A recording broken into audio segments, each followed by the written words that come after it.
Before written history connected the world, before trade routes crossed continents, before any known contact between civilizations, people on opposite sides of the earth were describing the same beings. A sky father who controlled thunder and lightning, a god of the underworld who judged the dead, a great serpent or dragon that represented chaos, a flood that destroyed everything, a sun god that demanded sacrifice to keep the world alive. These are not variations of each other.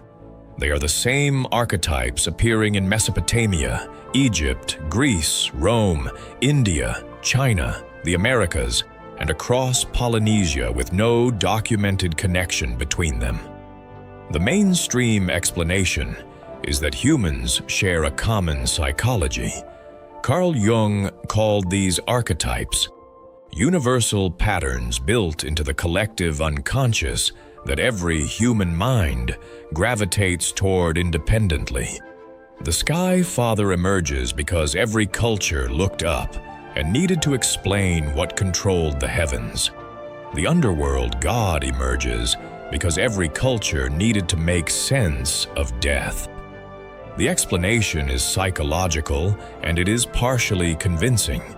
The problem is the details go too far for coincidence to fully account for them. The Sumerian god Enki and the Greek god Poseidon are both gods of water, wisdom, and creation, with almost identical attributes described thousands of miles and thousands of years apart. The feathered serpent quetzalcoatl of the Aztecs mirrors descriptions of beings found in ancient Hindu texts and Egyptian hieroglyphics.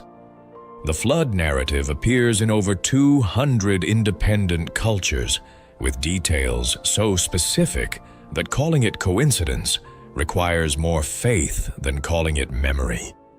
There is a third explanation that sits between psychology and mythology. What if these were not invented archetypes or shared imagination? What if multiple ancient cultures were describing contact with the same beings or witnessing the same events and encoding them into their religious systems because that was the only framework they had to make sense of what they experienced?